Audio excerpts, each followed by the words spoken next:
Gracias, Augusto. Un placer, como siempre, estar acompañándolos. El seminario estaba programado, yo creo que para hace como 2 semanas, y a raíz de, era hoy o ya tocaba darlo en la playa, me imagino. Están todos ustedes en vacaciones. Augusto ha hecho un excelente resumen. Voy a llevarlo de una manera, espero que no parezca desorganizado. La parte tal vez más importante es entender por qué. ¿Por qué se reorganizó? Porque todos los ingenieros veteranos pues odiamos esos cambios, ¿no? Toman el código como una baraja de cartas y simplemente las reorganizan, pero las cartas se supone que son las mismas. Entonces, por un principio, pues, el temario de esta primera charla, yo creo que alcanzamos a mirar algo de los cambios que hubo en el capítulo 1, que es el que uno nunca se lee, tal vez lo lee cuando toma el primer curso de hormigón y después nunca lo vuelve a mirar. Y eso tiene una serie de implicaciones. Entonces, una corta historia del 318, por qué se reorganizó, cómo se reorganizó y cómo es lo que llaman ahora el estilo del año 15. Realmente salió bien a final de año. Yo quiero además hacer un especial reconocimiento y el agradecimiento del ACI al Instituto Chileno, porque realmente la traducción se hizo acá en Chile. La hizo el instituto nunca ha cobrado por eso al ACI, es una labor titánica. Como ustedes ven, esto cada vez se acerca más a las páginas amarillas del directorio telefónico en tamaño, ¿no? Y ellos ni siquiera han aceptado que en la edición se dé un reconocimiento al instituto por la traducción, pero el agradecimiento del ACI está allí y de todos los países latinoamericanos que utilizamos el 318 como la base de los requisitos de hormigón. De fondo yo creo que en este momento nos queda por fuera Brasil, que yo creo que nunca Brasil adopta lo que llaman la norma tutti frutti, es que le toma el eurocódigo, le toma la ACI, le toma la norma canadiense, a diferentes lados, y esa es la norma brasilera. Y el otro país, hasta donde entiendo, seguía basado en la norma del Comité Europeo del Concreto, del CEB, era Bolivia, por alguna razón había adoptado el código del CEB viejo, y de resto toda Latinoamérica utiliza 318. La historia realmente se remonta al año 8, oficialmente al año 1910, pero en el año 1908 hubo un comité hecho por la ARIA, la Asociación de Ferrocarriles, la ASTM, una cosa que se llamaba la Asociación Nacional Norteamericana de Usuarios del Concreto, que es lo que se volvió el ACI posteriormente. El ACI cambió de nombre en el año 1914, pero inicialmente, y en el año 8 sacaron un reglamento. El primero oficial ya de lo que es el ACI viene del año 10, tenía 8 páginas, o sea que un mundo feliz comparado a las 500 y pico que tenemos ahora. De fondo era basado en el estilo de la época, esfuerzos de trabajo, esfuerzos admisibles. El código se mantuvo, el 318, de esa forma. Entre otras, el número 318 es de la época de la guerra, año 43, en que le crearon el comité oficialmente, le cambiaron el número y lo llamaron una reorganización de sus comités de la CI. Y de esta forma se mantuvo hasta el año 1956.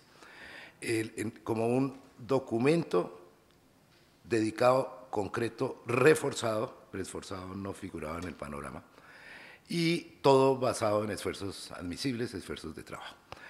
En el año 56 se incluyó dentro de la norma, pero no era obligatorio, un pequeño apéndice sobre lo que llamaban diseño a la rotura, nombre que lo cambiaron por relaciones públicas. El concreto no se rompe. Entonces, de ahí el nombre evolucionó posteriormente a diseño por resistencia, pero esto es posterior. El código del 56, esfuerzos de trabajo en su totalidad, un pequeño apéndice, y luego viene lo que llamamos la locura, que es el código del año 63, que era como un misal, el misal con la en latín en un lado y en español en el otro lado igual. En este era una mezcla de esfuerzos de trabajo por diseño por resistencia. Y era muy complicado saber uno en qué capítulo estaba. Yo estudié con el código del 63, la locura. Eso abrió la puerta a la primera gran reorganización del documento que ocurrió en el año 71. Y esa organización que tuvo el código ACI 31871 se mantuvo hasta esta versión. O sea, estamos hablando de algo que se está reorganizando 40 años después de la gran reorganización que fue la del año 71. El enfoque siempre tradicional dentro del 318 y que fue reafirmado por el año 71, entre otras, la versión del año 71 tiene la importancia que es la primera vez que trajo requisitos de diseño sismo resistente. La versión del 63 hacia atrás mencionaba el terremoto o el sismo como algo que se debía estudiar y daba lo que se usaba en esfuerzos de trabajo un incremento, por considerarlo una carga temporal, del 33% en los esfuerzos admisibles, pero no había ningún requisito de detallado. Entonces, el detallado moderno, sismorresistente en hormigón, viene del libro de Newmark, Bloom y Corning, libro que publicó la Portland Cement Association en el año 61, documento que todavía lo vende la Portland Cement Association, escrito por el profesor Newmark de la Universidad de Illinois, John Bloom, California, Stanford, el Instituto de Estudios Sísmicos de la Universidad de Stanford lleva el nombre de él, y el señor Corning, que era un funcionario de la Portland Cement Association, que trabajó en la parte de materiales. Ese documento realmente fue el que abrió la puerta al diseño sísmico moderno en hormigón y duró 10 años en llegar a la norma. O sea, el libro es publicado en el año 61 y la primera vez que se ponen requisitos sísmicos era el apéndice A del código de 1971, basado en lo que traía este documento de Newmark, Bloom y Corning.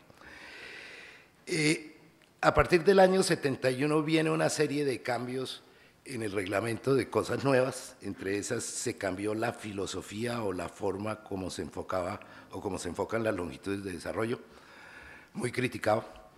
Si uno lo mira con cuidado, en su momento la propuesta fue muy sencilla, era básicamente para 40 diámetros de barra, y si uno mira generalmente está dentro de ese marco, a veces un poco menos, pues no es totalmente lineal y las barras más delgadas pues tienen mucho mejor adherencia en proporción, pero hubo un cambio importante en el año 83 en las longitudes de desarrollo, hubo un cambio en el enfoque de diseño-torsión, se pasó de la teoría de Shu, que es la que traía el código del 71, a la de la sección hueca, filosófica, porque pues realmente funciona para secciones huecas, viga cajón, pero también funciona para secciones sólidas, que ocurrió también después del año 71.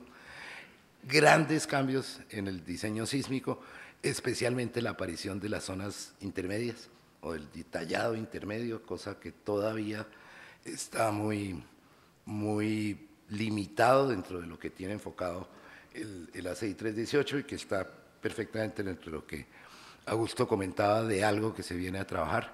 En zona intermedia el ACI 318 no requiere elementos de borde, los requisitos en muros, los requisitos para diseño de muros estructurales son los mismos de zonas no sísmicas, lo cual es muy criticado. En el caso nuestro, la norma colombiana tiene la parte de diseño de muros para intermedio totalmente diferente a lo que la tiene ACI. La razón, pues, las dos ciudades más grandes de Colombia, Medellín y Bogotá, están ambas en zona intermedia, muy cerca de la zona de amenaza sísmica alta, lo cual complica. Luego vino el enfoque del refuerzo de integridad, lo que salva la estructura en un caso extraordinario, no necesariamente sismo, un accidente, una explosión. Esto a raíz de lo de septiembre 11 tomó todavía mayor importancia. Un enfoque totalmente diferente en la parte de durabilidad. La aparición de las clases de exposición, algo que en esta versión viene modificado y actualizado importantemente. Luego cambio a lo que llaman la teoría unificada, el dar los mismos parámetros de diseño para concreto, hormigón reforzado y hormigón preesforzado, que es básicamente por el control de la deformación unitaria en el acero en el momento de llegar a la resistencia, que fue un cambio importante con el cual se acabaron las cuantías balanceadas o la fracción de cuantía balanceada. Y por último, un apéndice muy criticado también de anclaje al concreto, con unas ecuaciones, como las llaman, esquizofrénicas, que vienen de mucha investigación europea, especialmente alemana, y que dentro de la agenda de trabajo del comité actual para la versión del año 20, se piensa que la siguiente actualización va a ser en el año 20, la 6318-2020, viene un capítulo simplificado de anclaje. O sea, no son las ecuaciones que tenemos con exponentes a unas fracciones extrañísimas, sino algo que permita al usuario trabajarlo fácilmente. Pero digamos que esto fue lo que ocurrió desde el año 71 hasta la versión de 2011, que realmente es la última que se hace con la manera como estaba organizado el código del año 71. ¿Por qué esto con cara de directorio telefónico? 750 requisitos tenía la norma del 71. Fue la primera vez, realmente primera vez que hubo comentario, fue un comentario tardío que salió al código ACI 318-63, pero el año 71 ya vino una publicación en dos documentos, uno código, uno comentario, y posteriormente esto se unificó en la presentación actual, que es de doble columna, con la parte reglamentaria en un lado izquierdo, lo que es comentario en el lado derecho. El del 2011 tiene 2.500 requisitos. Ahorita vamos a ir mirando poco a poco cómo esto nos afecta. ¿Por qué reorganizarlo? Hubo una serie de críticas constantes de la complejidad de los reglamentos. O sea, inclusive la Portland Cement Association americana tenía una estadística que decía que el código ACI 318 realmente lo que estaban construyendo con él como 95% eran edificios de menos de 5 pisos. Y que la crítica era, ¿por qué nos complican la vida a los diseñadores con un montón de requisitos que no tienen sentido en un edificio de 5 pisos? Si voy a hacer 100 pisos, pues de golpe. Pero P-delta, un montón de cosas que en un edificio bajito no es de tanta importancia.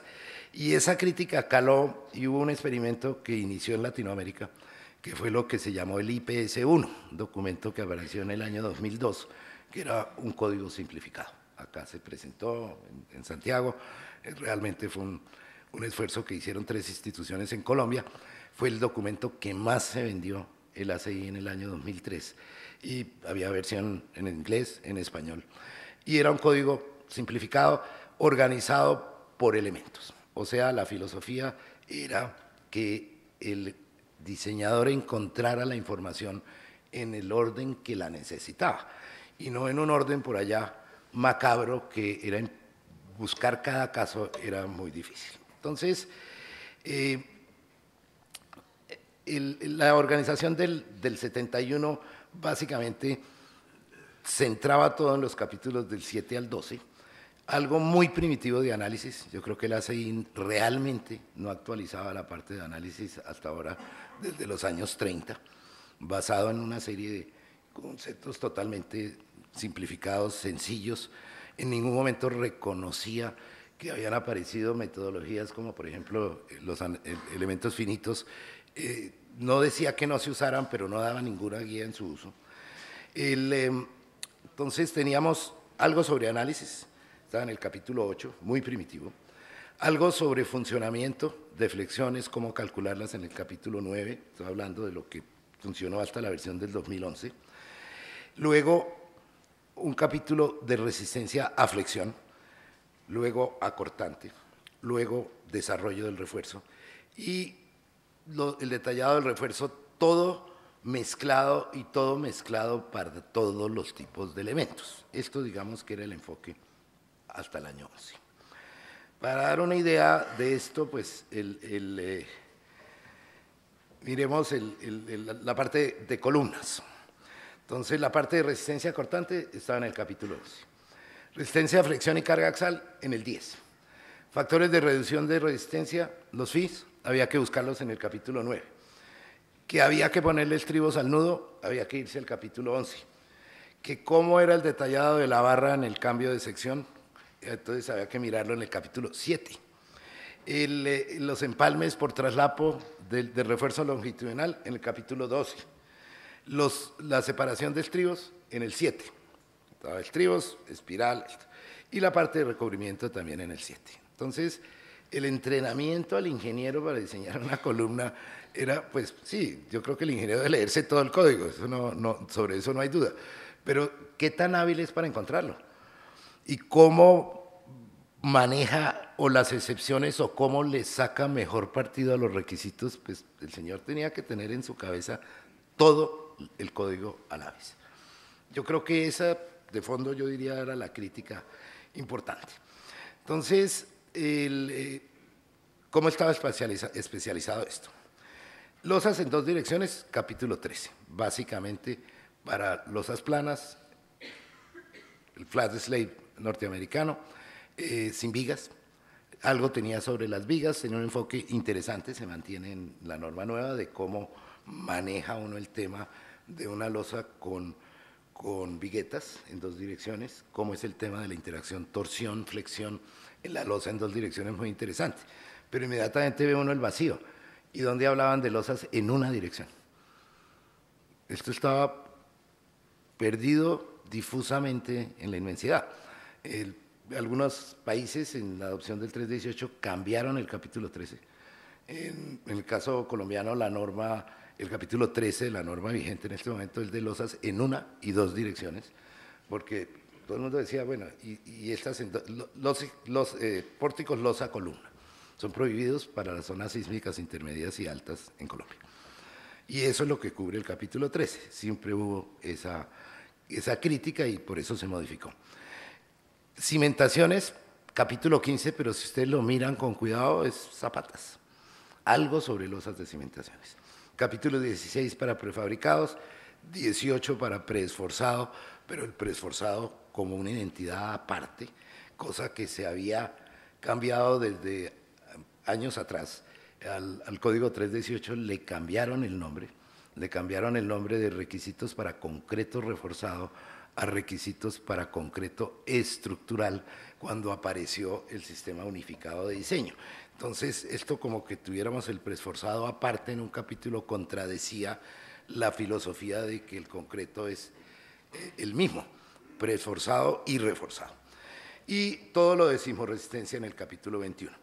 Al respecto de una vez la advertencia, no se quiso en la reorganización poner los requisitos sísmicos en cada uno de los capítulos. Esto fue criticado, fue una decisión compleja, pero la realidad es que todavía sigue ahora en el capítulo 18, toda la parte de sismoresistencia está aparte, es más fácil de controlar y modificar que tenerla por pedazos repartidos en los otros capítulos. Bueno, entonces el tema complejo es lo que se tiene disponible para diseñar. Entonces, pues, por ejemplo, yo sí pienso que el código hasta el año 11, pues, es parecido a ese garaje casero o taller casero donde vaya y encuentre cualquier herramienta, pues se echa uno su tiempo.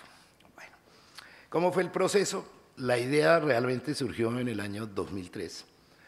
Hubo mucha discusión de diferente índole. Tal vez dentro del presupuesto del ACI, la joya de la corona es el ACI 318. Tiene un impacto enorme en la parte presupuestal y básicamente la teoría inicial de esto en su aprobación, digamos, desde el punto de vista junta directiva de la ACI a dar la autorización vino desde el punto de vista económico. ¿Qué se estaba poniendo en riesgo y qué pasaba si nos equivocábamos? Ese tema ha pasado en otras instituciones. El cambio de lo que llamó el acero el LRFD, o sea, la pasada de esfuerzos de trabajo a diseño por factores de carga y resistencia de la industria del acero, tuvo todas las vueltas y la versión actual de la norma de acero es una mezcla de los dos, pero nunca estuvo tan claro de que eso les había funcionado bien. En mampostería o en albañilería ha pasado exactamente lo mismo.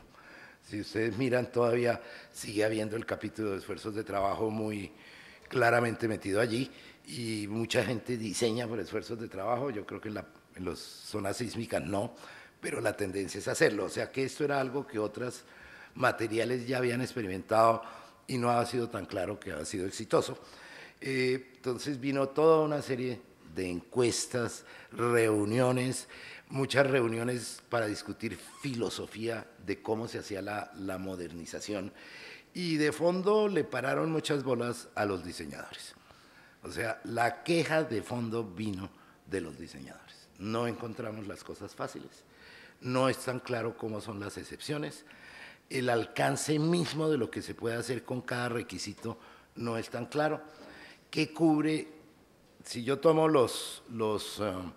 cojamos por ejemplo el caso no sísmico de los muros estructurales. Si miran la versión del año 11, todavía tiene una fórmula que está en el ACI, yo creo que es del año 33, que es básicamente limitar la fuerza axial y limitar a que esté en el tercio central para que en el muro no haya tensión en ningún punto. Y esa fórmula sigue existiendo aún en la versión esta, muy claro en qué caso no funciona, pero el diseño de muros en lo que era el capítulo 14, o es el capítulo 14 de la versión del año 11, es algo sacado de los años 20.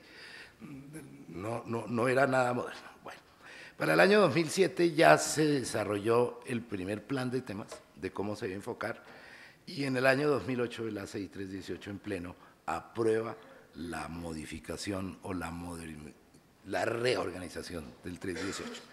No fue por unanimidad. Hay las voces que siguen diciendo que ha sido una equivocación. Entonces, pues, ustedes mismos serán los jueces de eso. La transición, yo creo que los ingenieros jóvenes que sean educados con el nuevo ni lo van a pensar. El problema viene para los más veteranos empezar a encontrar las cosas. En eso es importante, yo creo que es aparecer en el website de la ACI, próximamente, yo creo que entre el mes entrante, ya está la traducción, es 2 documentos donde está la sección número tal de la ACI 318-11, donde vino a quedar en el 14. Y la inversa, que es esto que está acá en el 14, donde estaba en la versión del año 11. Esas están en inglés, se pueden bajar gratis del website de la ACI. Básicamente el mismo documento traducido a español, la traducción básicamente fueron los títulos y algunas frases, pero el de inglés funciona. Es importante saber que ese recurso está allí. Entonces, objetivos básicos de la reorganización, que encontremos fácilmente la información. Que haya una certeza del diseñador que sí está cumpliendo los requisitos del documento, porque eso no es tan claro y se recibían numerosísimas consultas sobre si esto que dice acá para columnas cubre en el caso de muros, o si es tan claro que si yo tengo carga axial en la viga importante, si se me vuelve una columna o no. Y entonces los requisitos de detallado, cómo me quedan en esos casos en duda. El que haya una manera fácil de poner información nueva. Eso era la locura. En todas las versiones anteriores había una rayita al lado que le decía, esto es nuevo con respecto a lo viejo. Pero lo que nunca marcaban era lo que se quitaba. Y de fondo lo que se modificaba no era tan fácil de encontrar. Y por último, pues básicamente la misión era limpiar ese garaje desorganizado lleno de herramientas allí. Bueno, ¿cómo entonces está reorganizado o organizado el 31814? Entonces, acá ven, la idea fue poner las cosas por miembros y no por comportamiento. Es un cambio radical. En vez de hablar de flexión, vamos a hablar de columnas, vigas, losas. En vez de hablar de torsión, vamos a decirles cuáles casos son susceptibles de torsión. Inmediatamente entonces viene el tema que si esto fuera mirado como álgebra lineal, lo que tenemos es una matriz y simplemente la estamos transponiendo. O sea, en vez de que antes teníamos torsión y acá teníamos cómo afectaba vigas, columnas, transponemos, entonces ahora nos aparecen acá las vigas y por el otro lado aparece torsión, flexión. Entonces esa fue la gran meta, reorganizar eso. Si uno le piensa un poquito, inmediatamente llega a la conclusión de que esto sería la repetición de la repetidera, porque los mismos criterios de flexión se usan en vigas, en losas en una dirección, en losas en dos direcciones. Entonces va como, ¿qué vamos a hacer? Entonces aparece el concepto de la caja de herramientas. ¿Sí? ¿Sí? Entonces, miremoslo como hay unos capítulos generales, toda norma tiene una introducción, esa introducción siempre tiene la salida, cómo me salgo de la norma, la excepción. Que esto no puede volver totalmente estático algo que es un documento tecnológico. Estamos con avances en la tecnología, esto no se puede volver el mecanismo para inhibir esos avances. Y esto lo tiene, yo diría que toda norma de construcción o todo código de construcción lo tiene. ¿Cómo puedo hacer algo innovativo con todas las debidas seguridades, pero no me lo pueden inhibir y decirme no, acá no hablamos de nada nuevo? Entonces, ese punto es muy importante y está en el capítulo 1. Lo otro que ocurrió allí es que le metieron mano los abogados. Y eso tiene un poco de implicaciones en las cuales nos quejamos, ahorita les pongo el caso. La norma dice que la única versión oficial válida es la que está en inglés y en unidades de pulgada y libra. Eso lo pataleamos todos los países que no era Estados Unidos. Y el resultado es que lo que quedó allí está, digamos, suavizado de lo que venía inicialmente, pero de fondo, en una adopción de la norma, lo primero que hay que decir, no vale esa cláusula, de fondo Chile es el único país que usa el 318 fuera de Estados Unidos que lo adopta por referencia. Ninguno de los países latinoamericanos, excepto Chile, adopta el código como un paquete. El decreto acá dice, se adopta 318 raya, y hay las siguientes excepciones, unas obvias con las normas de materiales y otros cambios que ustedes hacen, pero es algo que es corto. En el caso colombiano se vuelve y se transcribe la totalidad del documento, se le compran los derechos a la ACI, o sea, creo que la última vez no es algo así, creo que se pagaron como $5.000 y nos entregan la versión en Word. Y ahí el comité de la norma colombiana le cambia, le quita, le pone. Entonces, pero el único país en Latinoamérica y yo creo que en el mundo que lo está adoptando por referencia es Chile. Entonces tenemos ese capítulo 1, el capítulo 2 de nomenclatura y terminología, los apéndices desaparecieron para efectos prácticos.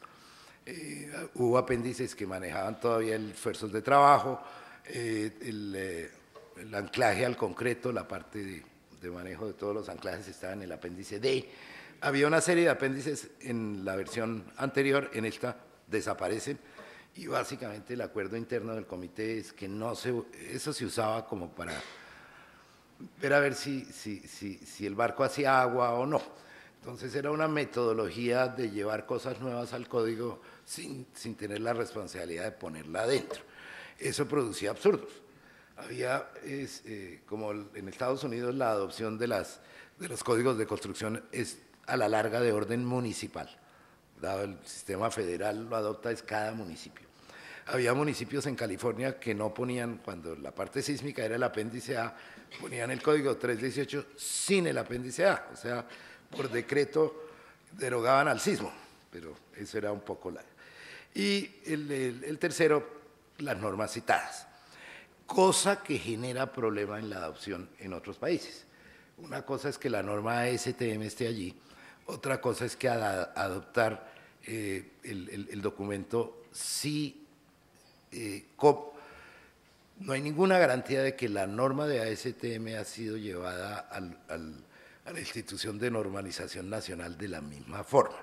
En eso hay un gran debate sobre el tema de la ductilidad de los aceros de refuerzo y, por ejemplo, el debate con las normas europeas. El CEN, la Organización de Normalización Europea, todavía permite en muchos casos aceros trabajados en frío, trefilados, de baja ductilidad.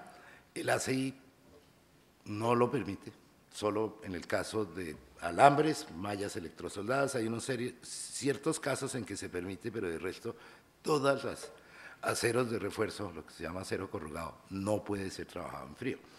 Y este es un tema muy complejo de que si se adopta el código 318 en un país en que se permite acero trabajado en frío, la seguridad no es equivalente a la que se obtendría con material que no se ha trabajado en frío. Ese es un punto gravísimo, porque toda la formulación de flexión está basada en ensayos experimentales y en un uso con aceros ASTM A615 o 706 que tienen unos niveles de ductilidad altos que nunca se lograrían con un acero trabajado en frío. Entonces, ese punto de que sea trasladable sin mirar el paquete de normas es bien importante. El otro tema, los norteamericanos se demoraron un montón en aceptar cementos adicionados. Básicamente yo creo que hasta hace 15 años todo era basado en cemento que cumplía la norma STM a 650, que es cemento Portland, cuya única adición era yeso, nada más. Hasta 6% de yeso era la única, así sigue siendo la norma 650. Y yo diría que el resto de países casi del mundo estaban usando cementos adicionados, no necesariamente Portland puro. ¿Eso cómo afectaba? Afecta en un montón de cosas, durabilidad, en una serie de aspectos que no son tan claros, o son para algunos investigadores, pero no para las instituciones de adopción de normas de materiales. Y ese es un tema que sigue vigente. Entonces, allí están las normas citadas, cada una de ellas, las actualizan y la dejan bloqueada. O sea, si en la versión del año 14 habla de que se está usando acero ASTM A706, está siendo adoptado fijo con la revisión con año. O sea, corresponde a así sea la revisión vieja, porque la que revisó el comité 318 es la que queda vigente. Si el ASTM después cambia, listo, no, ese cambio lo pueden volver oficial posteriormente el 318, simplemente por una resolución del comité, pero la que queda bloqueada con año.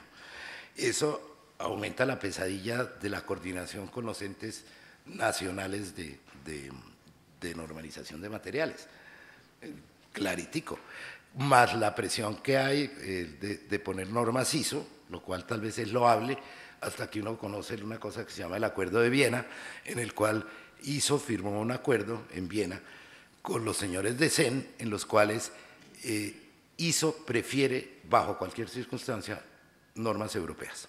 Es lo que dice, que ISO, lo que se va a adoptar como norma ISO, en principio va a venir de CEN, del Comité Europeo de Normalización. Eso lo patalea todo el mundo. Los japoneses dicen que, y eso ha sido una de las cosas que yo creo que más ha dilatado la adopción de normas ISO a nivel mundial, porque lo que nos quieren es a la brava meternos la norma europea y no todos los países opinan igual. El caso nuestro, no, definitivamente, pues lo mira, ya Icontec, que es el representante colombiano ante ISO, y Icontec se gana los regaños diciéndole nosotros no queremos esa norma. Esa norma no tiene ninguna referencia con nosotros, es una norma europea para ventaja económica europea seguramente. Lo mismo piensa Japón, lo mismo piensa más o menos Estados Unidos, y ha tenido problemas complicadísimos, por ejemplo, toda las normas de cuestión petrolera que son de API, las trató de adoptar ISO hasta que API, el Instituto Americano del Petróleo, descubrió que perdía el copyright, y ellos viven de eso. Entonces, eso es una guerra termonuclear que se ha venido jugando toda la vida a nivel mundial, pero ISO tiene un nexo clarítico firmado con la normalización europea, que hay que mirar con cuidado si a uno como país le conviene o no. Entonces tenemos esos 3 capítulos. Yo diría que algunos cambios en el uno, de resto es la misma filosofía que hay en lo que se tenía en la norma anterior del año 11. Aparece un capítulo nuevo sobre ese algo. Estoy extendiéndome mucho acá. Augusto me regaña cuando se me cortar el tiempo, porque la idea era que miráramos algunas de estos, pero esta es la clave de entender qué pasó. Ustedes tienen el documento en sus manos. Pretender cubrir en una mañana esta cosa con cara de directorio telefónico, pues obviamente es complejo. Entonces, aparece un capítulo nuevo de sistemas estructurales. Muy difícil de escribir. Tuvo 1000 versiones. Yo creo que hubo un borrador intermedio de hace un par de años que yo creo que era mucho mejor que lo que vino a quedar, pero el procedimiento dentro del 318 es que todo va por consenso. Entonces se desarrolló curiosamente en el subcomité H, el de diseño sísmico, y toca llevarlo a que haya consenso en el subcomité para poderlo presentar al comité general. Estamos hablando, el subcomité H yo creo que son unas 12 personas, y el comité total 42 personas. Y no puede pasar con un negativo. O sea, todos los negativos que lleguen en votaciones por escrito tienen que ser resueltos, y tienen que ser resueltos por consenso. Hay un procedimiento en que ya si la persona muy tercamente insiste y yo no quiero y no quiero y no quiero, entonces ya lo llevan a una reunión verbalmente y se llama, le dan la oportunidad a la persona que está manteniendo el negativo de exponer su caso, y al director del comité o del subcomité presenta la posición por la cual no se debe adoptar lo que dice ese personaje, y votación, levantaba la mano y lo declaran que no convenció, y es la única manera de borrar el negativo. Inclusive, a modo curioso, la traducción se maneja igual. La palabra hormigón murió en una votación de ese estilo. O sea, hubo mucha presión de que fuera concreto. Devolvernos a qué es castizo o no, bueno, ahí quedamos. El argumento de que lo llamemos hormigón y cuando queda mal construido queda con hormigueros pesó muchísimo. Eso no ocurre con la palabra concreto, que la palabra concreto sea castiza, allá la pelea. Y tristemente acá Chile y Argentina, que fueron los que más presionaron para que se llamara hormigón en el reglamento, perdieron en esas votaciones y quedó concreto. Esa es la historia. Pero eso es irónico. En la Universidad de los Andes, donde yo enseño, el curso se llama hormigón, ¿no? Entonces, lo llamamos concreto. Eso, bueno. Un capítulo nuevo solo dedicado a cargas, muy corto porque pues tiene los factores de carga, tiene una serie de advertencias sobre cosas que son propias de las estructuras de concreto, pero de fondo está muy ligado con el documento ASCE 7, con la versión del año 10, que es la última que había aparecido. Viene una nueva este año, y de fondo, pues, pero es un capítulo nuevo. Un capítulo de análisis estructural. Lo gran cambio allí, al final, requisitos para diseño usando elementos finitos. Muy primitivo, pero allí está. El tema de cómo valida uno si usa un programa o no, si el SAP, el no SAP, el ETAPSOL, esto, allá están las razones por las cuales, y que debe cumplir lo obvio, ¿no? Pues equilibrio, compatibilidad y una serie de recomendaciones al respecto. Ahora viene la intención fuerte. Entonces, ahí tenemos 8 capítulos que son losas en una dirección, aparece por primera vez como tal, no estaba explícitamente, era considerado iconográfico. Losas en dos direcciones, vigas, columnas, muros, un capítulo totalmente nuevo de diafragmas. Sí había algo sobre diafragmas en la parte sísmica, pero no había nada para lo no sísmico. ¿Qué hago yo si las categorías de diseño sísmico es A o B no estaba cubierto anteriormente? Un capítulo 13 de cimentaciones que ya viene una serie de cambios que la primera votación de subcomité terminó ayer, creo, en lo que viene para la versión siguiente, ampliando la parte de cimentaciones, especialmente en el tema de pilotes, en la parte sísmica y no sísmica de los pilotes. Y por último, un capítulo de concreto simple, muy complicado, ¿no? Eso tiene mil implicaciones, yo no sé qué tanto usen ustedes eso, nosotros lo usamos realmente poco, se usa mucho el concreto ciclópeo para cimentaciones de casas y cosas de ese estilo, pero que la gente construya cosas sin ningún refuerzo, o refuerzos menores del mínimo con base en ese capítulo, está muy restringido, amenaza sísmica súper baja, nadie con un buen sentido va a hacer en una zona sísmica fuerte estructuras sin refuerzo. Entonces, pues, estos son los capítulos de los miembros. ¿Cómo están organizados? Entonces hay un alcance importantísimo, cómo es la interacción o qué me está ocurriendo en la parte de losas en una y dos direcciones. Entonces, en el alcance define claramente qué está cubriendo. Unas generalidades, límites de diseño.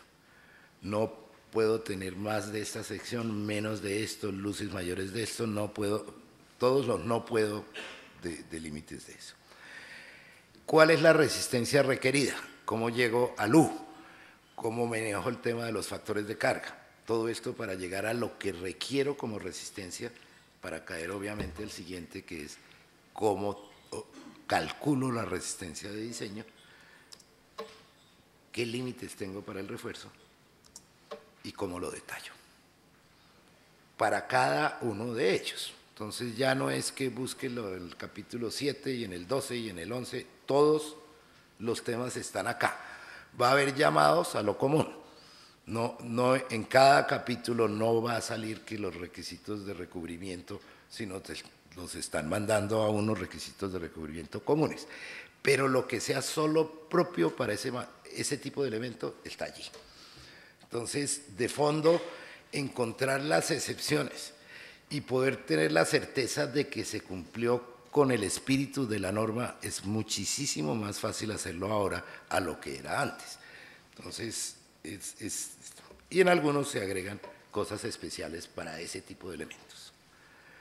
Entonces, lo mismo que ya hemos visto, acá llaman a...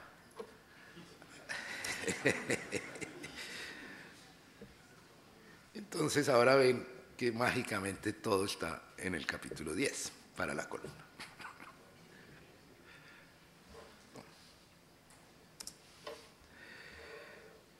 Nudos y conexiones. Este es un tema enredado, muy desconectado en las versiones anteriores. Entonces hay un capítulo 15 de nudos viga, columna y losa, columna.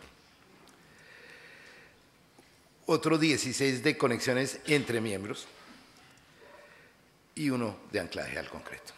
Entonces, cada uno de estos temas está lo que es común y existe, pues obviamente, el llamado en el capítulo de cada elemento a cuándo hay que cumplir un requisito del otro capítulo. Sismoresistencia, como les decía, queda muy en el mismo enfoque de lo que era antes el capítulo 21, ahora al 18. Materiales, entonces, dos claramente. Uno para el concreto, otro para el refuerzo. Entonces, los requisitos de diseño y durabilidad del concreto en el 19 y los del acero, propiedades, durabilidad y los embebidos, las cosas raras, en el 20. Hay, por ejemplo, una tabla en que está, puedo usar para esto acero ASTM A615.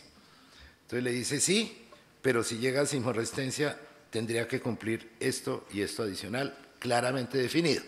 Entonces uno ya podría casi hacerlo al revés. Puedo usar acero de este estilo en qué elementos y en la tabla está completo. Acá ahorita hay unos ejemplos de eso. ¿Cuáles son los cajas de herramientas? El 21, criticado también. Personalmente voté que no, me parecía que es la locura porque no es tan claro como estaba antes, pero todos los factores de reducción de resistencia Phi están en un solo capítulo. Ya está cada uno detrás del otro. Resistencia de las secciones de los miembros, entonces acá tenemos la resistencia a flexión, tenemos la resistencia a cortante, y cuándo es aplicable a cada uno de los tipos de miembro es definido en el capítulo propio. Le dice, cortante de muros, tiene que cumplir, y lo manda al 22 y le dice en qué secciones se sustenta. El modelo es puntal tensor, un apéndice anteriormente, es ahora el capítulo 23. Capítulo 24, requisitos de funcionamiento, básicamente tenemos lo mismo de deflexiones, lo que clásicamente ha tenido el ACI, y un capítulo 25 de detalles del refuerzo, en que se aclararon multitud de cosas que no estaban tan claras anteriormente. Entonces, esas son las cajas de herramientas. Entonces, por ejemplo, cojamos el capítulo 9. Resistencia de diseño, entonces le dice para momento, si es la fuerza axial es menor de 0,10 F' sub CAG, MN se debe calcular usando 22,3, si es mayor se debe calcular usando 22,4, claritico. Entonces, si yo tengo una viga que tiene baja carga axial, lo diseño a flexión con el 22,3, si tiene una carga axial alta, lo diseño con el 22,4. Un capítulo 26, yo creo que pues esto es el punto donde vamos a mencionar, digamos, no hay tiempo para ampliarse. Hay un cambio radical en la norma. La norma está escrita para el ingeniero y no para el constructor. Y ese es un punto radical. ¿Qué es el mensaje del capítulo 26? Es de fondo un instructivo de cómo se escriben las especificaciones de construcción. Yo no sé cuál es la práctica acá, pero por lo menos en la nuestra, en Colombia, el ingeniero estructural lo importante es que saca sus planos, con algunas notas y esto, pero la escritura de especificaciones, piden unas especificaciones y reciclan unas cosas que se tienen desde hace años. Y eso se adapta o no, pero la importancia per se de la especificación es muy baja. Y el cliente no espera que le entreguen un librito de cómo es que va a construir esta estructura, porque con los planos se cumplió y tal luego. Ahora esto cambia radicalmente. En el medio norteamericano, y yo creo que mucho en el europeo, la especificación es más importante que los planos. En Estados Unidos los pleitos los resuelven con la especificación, no con los planos. Y existen los specifiers, unos señores que son expertos en escribir eso, que andan pendientes de cómo se debe dosificar el concreto, de una serie de cosas especiales que se requieren para la construcción, porque se supone que el constructor es un señor que tiene un negocio de construcción, negocio que es seguir las especificaciones y los planos. No necesariamente va a ser ingeniero. Creo que en la mentalidad nuestra está escrito de que el que va a construir también es un genio y sabe de ingeniería tanto como el diseñador, lo cual no es necesariamente cierto. Entonces, el cambio radical que viene es que todo lo de construcción está en el 26 ahora y está como una instrucción al diseñador para que escriba la especificación.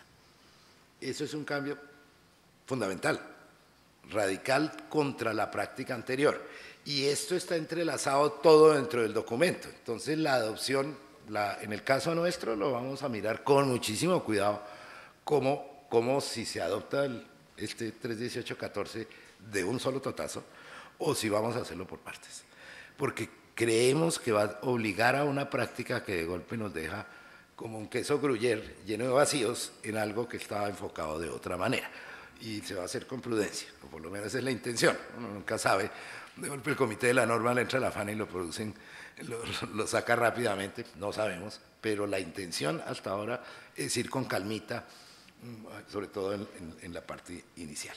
Uno de los puntos importantes, este es bueno, todo lo que había de requisitos de construcción metidos dentro de la norma, en el capítulo 12, en un montón de sitios decían, cuando haga tal cosa, tenga cuidado, pum, pum, eso ahora vino a dar al 26.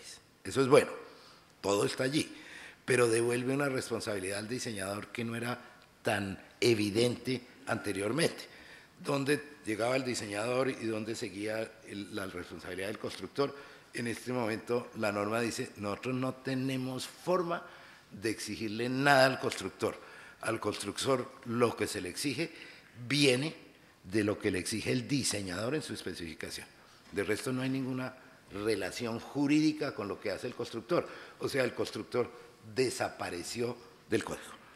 Y ese es un punto de cambio, yo diría que radical, y que tenemos que tener cuidado al aplicarlo como norma, porque el diseñador de golpe está desprotegido en algo que anteriormente estaba protegido. Y ese punto pues es un llamado de mirarlo con muchísimo cuidado, atiende a la práctica local en cada caso, y mucho a la costumbre. Si acá lo usual era entregar planos y especificaciones, perfecto. Pero si no era la práctica, si el ingeniero estructural cumplía su contrato entregando unos planos con algunas notas, pero con unos planos que a su vez están referidos a la norma, eso desapareció. Entonces la responsabilidad que adquiere el diseñador ahora está en que va a tocar hacer las especificaciones. Existe el documento 301, que básicamente es lo mismo de la CI, que dice cómo escribirlas, pero la responsabilidad cambió y cambia al usar el documento. Eso es importante tenerlo en cuenta. Entonces, ¿qué son los documentos de construcción? Las especificaciones y los planos. Y todo esto está concentrado en el capítulo 26 nuevo. 27 es básicamente las pruebas de carga, esto existe hace rato. El enfoque es el mismo que venía, ahora más explícito, si estamos hablando de fenómenos bien entendidos. ¿Qué está en el comité como filosofía? Un fenómeno bien entendido, flexión es un fenómeno bien entendido. Un fenómeno no bien entendido, cortante. Pues es así de sencillo, o adherencia, ¿no? Entonces, si es un fenómeno bien entendido, hago una evaluación analítica, si está en duda la resistencia. Si es un fenómeno no bien entendido, la prueba de carga. La experiencia mía es que toda persona que dice eso hagan una prueba de carga es porque nunca ha hecho una prueba de carga. Hacer una prueba de carga, eso es bien complicado, y que funcione bien, todavía más complicado. Hay que tomar unas mediciones, hay que hacer una serie de cosas, hay que poner en riesgo a la gente. El señor que está leyendo el deformímetro pues corre un peligro. Hay cosas que uno no debe ensayar con pruebas de carga. Toda cosa que tenga falla frágil, ni loco. Que hay duda de que una losa maciza puede fallar a punzonamiento. Lo último que yo haría es hacer una prueba de carga, porque de golpe mata a una persona. Si va a fallar, pues va a fallar, y yo no quiero a nadie allá debajo en la falla por leer un deformímetro que seguramente no va a leer nada porque la falla es súbita. Entonces, es el mismo enfoque anterior, pero hay una mayor claridad en eso. Ahora, por último, ¿qué es el estilo del 314? Creo que ya estoy. Les voy a dar unos ejemplos. Esto era como aparecía la sección 761 del 31811, sobre separación de los tendones de preforzado. ¿Okay?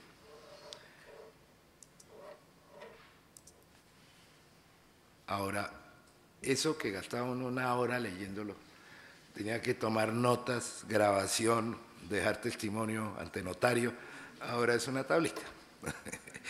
Que la tablita esté bien, yo creo que el comité le dedicó los 5 años a chequear que esto sí cumpla, todo, porque al ponerlo así de simple, la posibilidad de no ir con una excepción es compleja, pero yo creo que esto es mucho más amigable que lo que teníamos antes. Bueno, esta es una belleza. ¿Cuándo es aplicable los requisitos del capítulo 18 de preesforzado en la norma actual?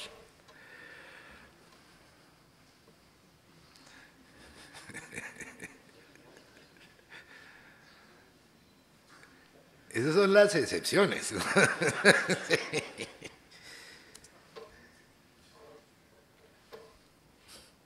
Eso es ahora esto. Así de simple. Muy bien. Entonces, se supone que las tablas nos aumentan la velocidad. Es acostumbrarnos a algo diferente. El lenguaje se uniformizó en todos los textos. En eso el inglés no es... En español es muy sencillo. Hay una construcción en inglés tenaz. Esa es esa, it shall be permitted. Eso en español es facilísimo. Es debe es que toca, debe es que puede. Y puede es que es relativo. Entonces hay la opción.